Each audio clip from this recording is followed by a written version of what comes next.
Hello everyone, you are welcome to my online English class, and in this session we are going to take up the use of verb be with the help of some sentence construction. Please do watch the full video. Use of verb B का मतलब हिंदी में होना होता है, और इस B के पहले हम ये समझेंगे कि इसके फॉर्म्स कौन कौन से होते हैं। तो B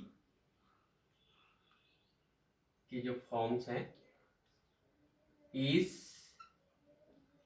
M, are, was, were, been, being,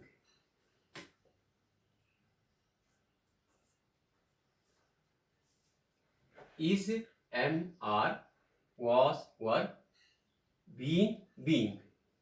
अब जो इसका यूज किस किस तरह से हो सकता है, इज का, एम का, आर का, was, were, been, being, जो ये पहले 5 है, is, am, are, was, were, ये तो लिंकिंग वर्ब के रूप में भी यूज होते हैं, जो अभी मैं कैटेगराइज करूंगा। और जो ये 2 है, ये सिर्फ ये पैसिव वॉइस के लिए, और इसका use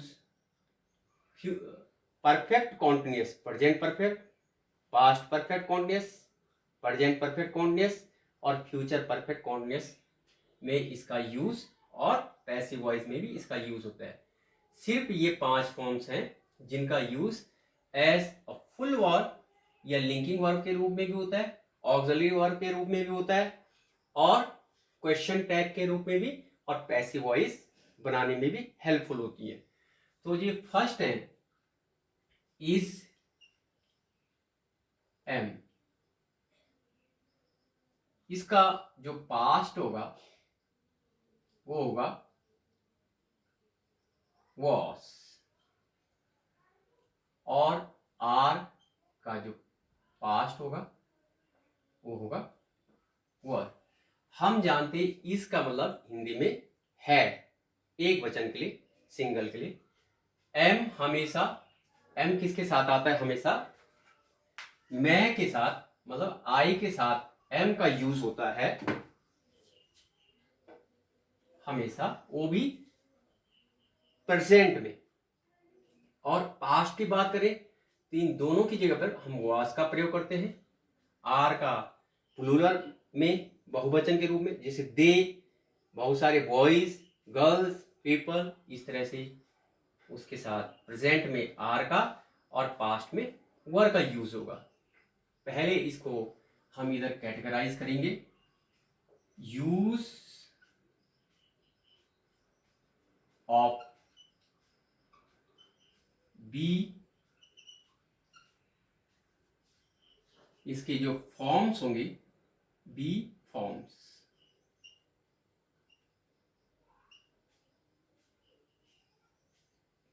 and types.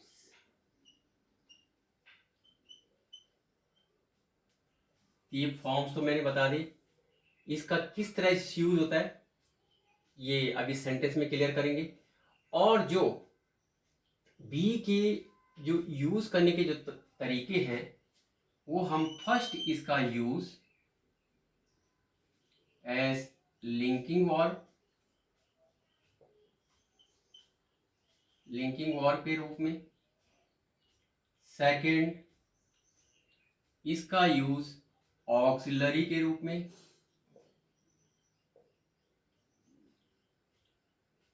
Auxiliary verb के रूप में। थर्ड, इसका यूज फॉर्मिंग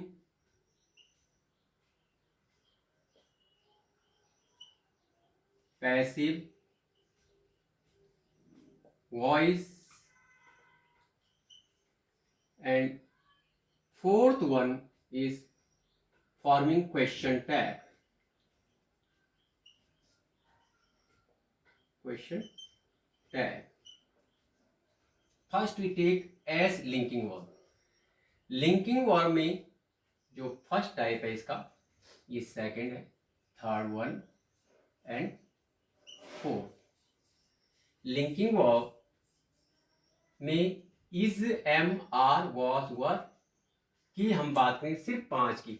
जब लिंकिंग वर्ब की बात आएगी तो सिर्फ 5 का ही use as a full verb होता है। इन 2 का लिंकिंग वर्ब के रूप में यूज नहीं कर सकते हम। इनका यूज हम किस में करेंगे? ऑक्सिलरी में करेंगे। भले ही बी के 5 + 2 7 फॉर्म्स होंगे, लेकिन 5 का ही यूज हम एज ए लिंकिंग वर्ब में करेंगे और उसके लिए हमें कोई अन्य वर्ब की जरूरत नहीं पड़ेगी। First, I am a teacher. I के साथ जैसे मैंने कहा एम आएगा। आई एम अ टीचर, मैं एक अध्यापक हूं। ये कंप्लीट सेंटेंस है और इसमें main verb, linking verb am है। इसके साथ अन्य किसी वर्ब की जरूरत नहीं पड़ती है। ऐसी क्रिया को क्या कहते हैं? लिंकिंग वर्ब कहते हैं, या इसका एक नाम है वर्ब ऑफ इनकम्प्लीट प्रेडिकेशन। एक्चुअली जो ये बी वर्ब है, ये इंट्रांसिटिव वर्ब का एक रूप है जिसको क्या कहते हैं? Verb of incomplete predication. तो इसको क्या कहेंगे? Verb of incomplete predication. भले इनकम्प्लीट प्रेडिकेशन के साथ साथ बी के साथ साथ और भी है, सीम है, लुक है, टेस्ट है, बिकम है, लेकिन हम यहां पे केवल अभी बी का यूज कर रहे हैं। She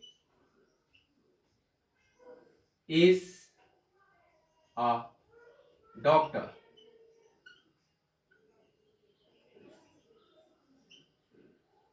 You are students.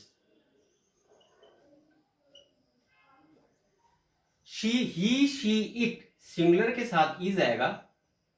वह एक डॉक्टर है, वह लेडी के लिए। शी इज अ डॉक्टर, वह एक डॉक्टर है, एक के लिए। शी के लिए एक आएगा क्योंकि एक सिंगुलर है। यू आर स्टूडेंट्स, तुम विद्यार्थी हो। तुम हमेशा प्लूरल में होता है, तो प्लूरल के साथ ये बहुत सारे विद्यार्थी, मतलब वहां पे बहुत सारे बच्चे, हम उनसे बात करें यू आर स्टूडेंट्स। ये क्या हो गया? Verb of incomplete predication. मतलब बोलने का इनकम्प्लीट प्रेडिकेशन कैसे हो जाएगा कि अगर हम आई एम इतना ही बोलेंगे, आगे नहीं बोलेंगे, तो फिर सेंटेंस कंप्लीट नहीं होगा। There should be no sense.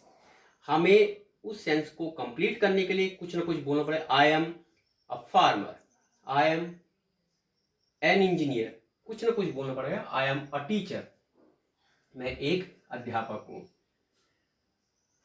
इस तरह से भी हो सकता है। स्काई इज ब्लू, आसमान नीला होता है। द नाइट इज डार्क, रात अंधेरी है। इस तरह से भी हो सकता है। या द विंड इज कोल्ड, हवा ठंडी है। इस तरह से भी हम इसका यूज कर सकते हैं। वॉज वर्ब में देखिए, he was an honest man, past में है। वह एक ईमानदार व्यक्ति था। यहाँ पे ऑनेस्ट, एच का प्रोनाउंसिएशन नहीं होता ऑ, तो जिससे ए ई आई ओ यू की ध्वनि प्रज्वलित हो, उसके साथ एन का यूज होता है, इसलिए एन का यूज किया गया है। He was an honest man, past में है। यहाँ पे हम केवल बी वर्ब का यूज करना सिखा रहे हैं। तो ये पास्ट में हो गया। नेक्स्ट देखिए, और सिंगुलर है। प्लूरल के साथ दे वर हैप्पी, वे खुश थे। दे वर हैप्पी, वे खुश थे। तो ये am, is, are, is, was, were, इनको क्या कहेंगे हम? Verb of incomplete predication. वैसे कौन सी वर्ब है? लिंकिंग वर्ब, क्योंकि जोड़ने का काम कर रहे हैं दो नाउन को, या नाउन को एडजेक्टिव के साथ, ये एडजेक्टिव है, राइट।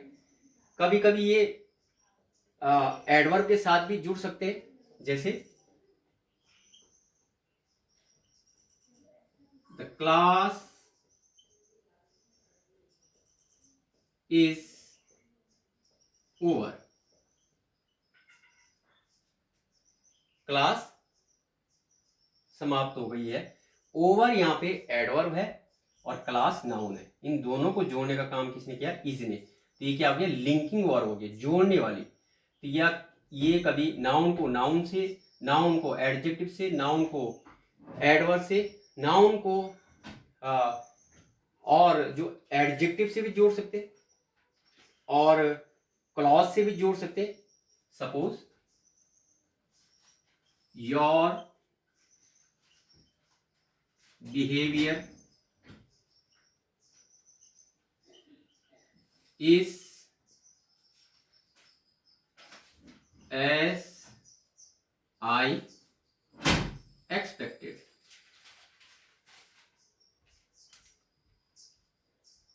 आपका व्यवहार ठीक वैसे ही जैसे मैंने एक्सपेक्ट किया था। तो इसके बाद जो एज आई एक्सपेक्टेड आया, ये क्या है? एक क्लॉज है, एक इस तरह से भी यूज हो सकता है। तो फर्स्ट यूज जो था बी वर्ब का, जो 5 इसकी फर्स्ट फॉर्म है, इज, एम, आर, वॉज, वर, इनका लिंकिंग वर्ब में यूज हो सकता है। कंप्लीटली ये सेंटेंस बनाने में सक्षम होते हैं। नेक्स्ट हम बी वर्ब का यूज ऑक्सिलरी फॉर्म में, और जब ऑक्सिलरी फॉर्म में इसका यूज होता है तो यहाँ पे ये भिन्न भिन्न तरह के जो टेंसेस होते हैं, जो हम फिर टेंसेस पे क्लास चलाएंगे उसमें भी आएंगे, उसमें इनका यूज होता है। Suppose I am teaching you English. मैं तुम्हें इंग्लिश पढ़ा रहा हूं। यहां पे एम क्या हो गया?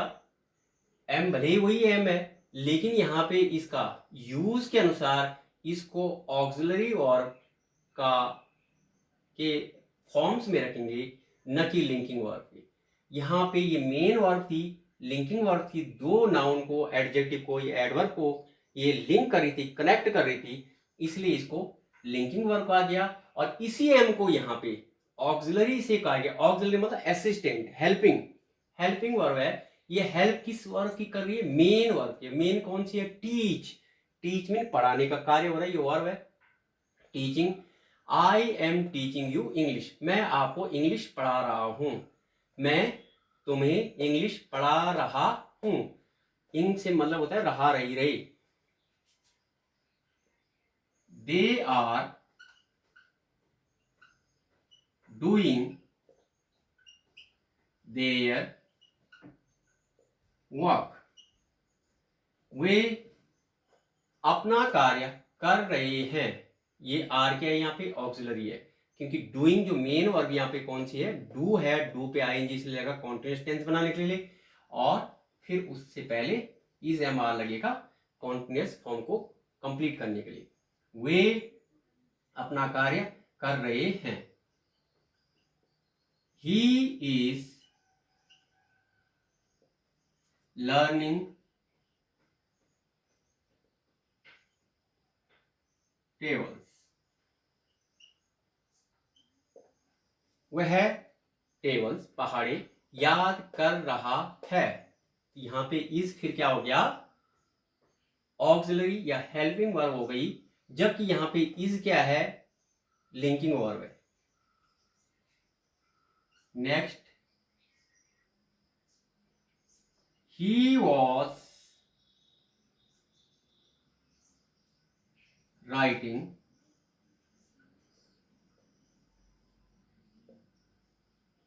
अ लेटर, वह एक पत्र लिख रहा था।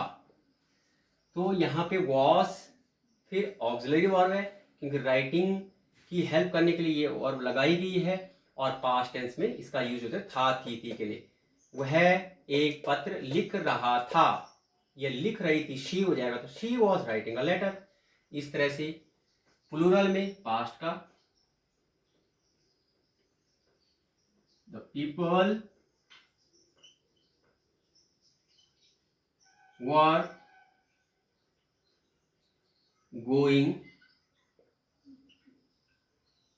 To the fair,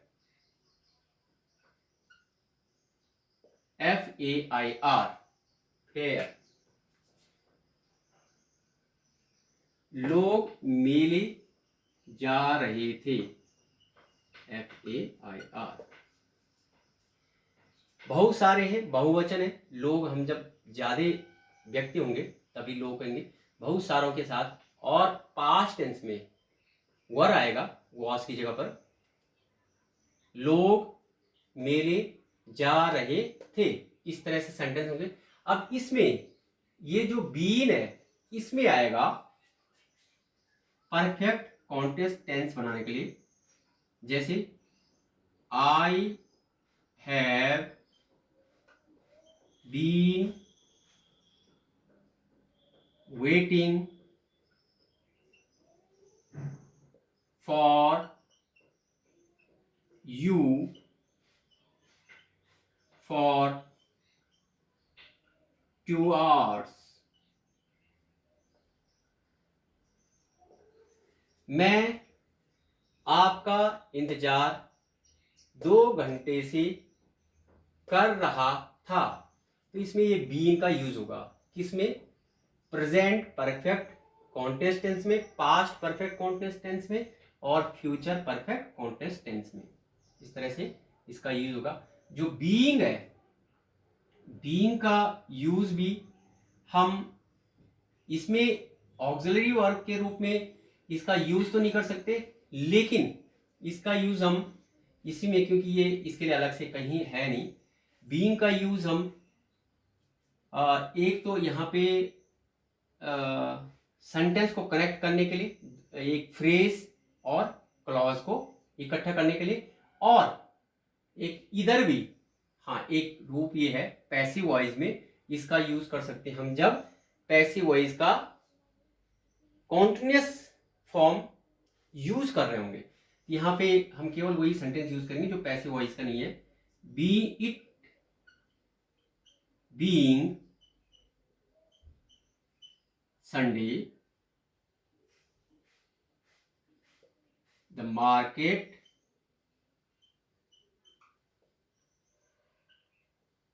was closed। रविवार होने की वजह से मार्केट बंद थी। इस तरह से हम यूज कर सकते हैं। अब हम नेक्स्ट फॉर्म जो है इसका, जो बी वर्ब का प्रयोग, फॉर्मिंग पैसिव वॉइस, ये तो फर्स्ट में था लिंकिंग वर्ब के रूप में, सेकंड था ऑक्सिलरी वर्ब के रूप में, अब है पैसिव फॉर्म किस तरह से हम कंस्ट्रक्ट कर सकते हैं। तो इसमें देख लीजिए, इसका फर्स्ट सेंटेंस पैसिव फॉर्म के लिए, अगर यहां पे आई एम, यहां पे I am a doctor, I am a teacher आ रहा था, लेकिन अगर is am are was were के बाद या बीइंग के बाद थर्ड फॉर्म आती है, तो समझ लीजिए वो सेंटेंस पैसिव वॉइस में है और करेक्ट है। आई एम टोल्ड, ये है सिर्फ, मुझे बताया गया है, ये हो गया, right. You are being taught, तुम्हें पढ़ाया जा रहा है।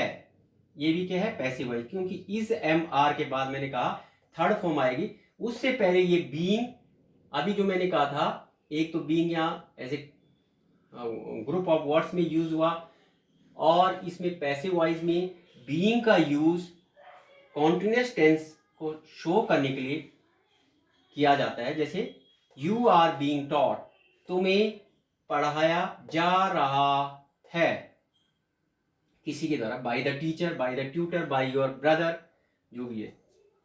Next sentence, she was helped by him, उस लड़की की सहायता उस लड़के के द्वारा की गई थी। ये भी सेंटेंस सही है। इस एम आर के बाद अगर थर्ड फॉर्म आ रही है, हेल्प की थर्ड फॉर्म है हेल्प्ड, टीच की थर्ड फॉर्म है टॉट, टेल की है टोल्ड। ये सारे कंप्लीट सेंटेंस है, सही सेंटेंस है, लेकिन किस में है, पैसिव वॉइस में। नेक्स्ट है, वी वर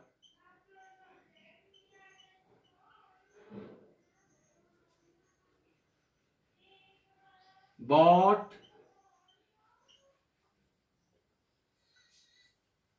gifts,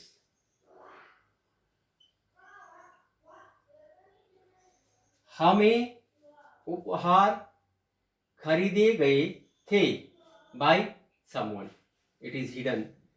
ये भी सेंटेंस कंप्लीट है।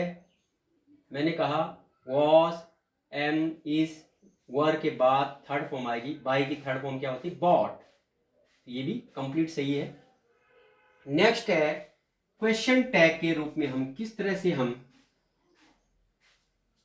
बी और का यूज कर सकते हैं। क्वेश्चन टैग की बात कर रहा हूं मैं अब। इस पे first sentence, are you free, aren't,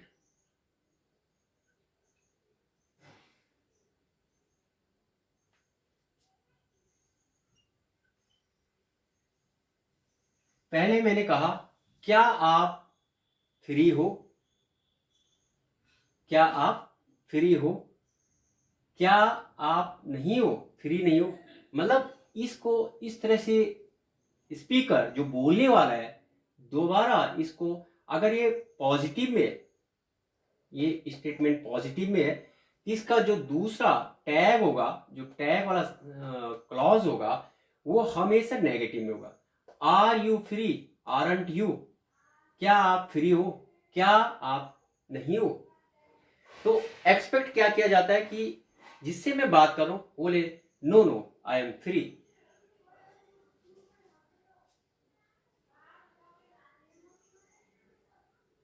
there is a temple in the street,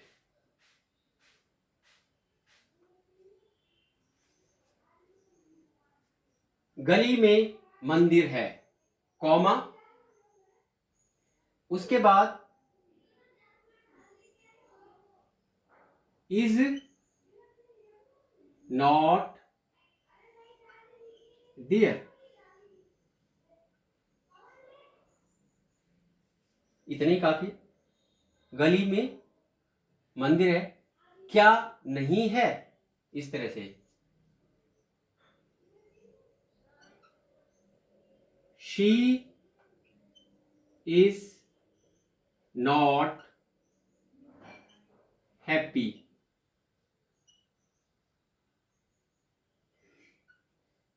comma, is she, question mark, वह खुश नहीं है, कंप्लीट सेंटेंस है, लिंकिंग और का यूज हो रखा है। और यहाँ पे जो क्वेश्चन टैग है इज सी, यहाँ पे नेगेटिव क्यों नहीं आया?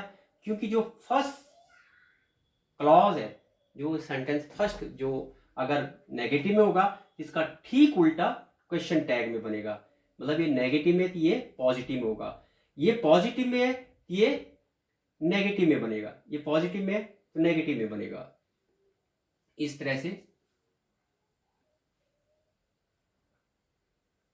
यू आर अ स्टूडेंट, आप एक विद्यार्थी हो। आर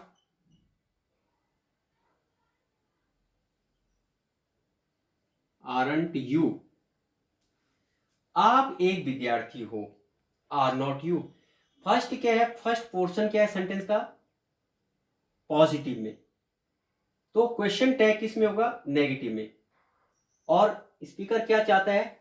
जिससे लिसनर से एक्सपेक्ट करता है कि वो आंसर ठीक उसके एक्सपेक्टेशन के हिसाब से आंसर दे। तो इस तरह से हम आगे भी बात करेंगे टेंसेस पे। Thank you for watching this video.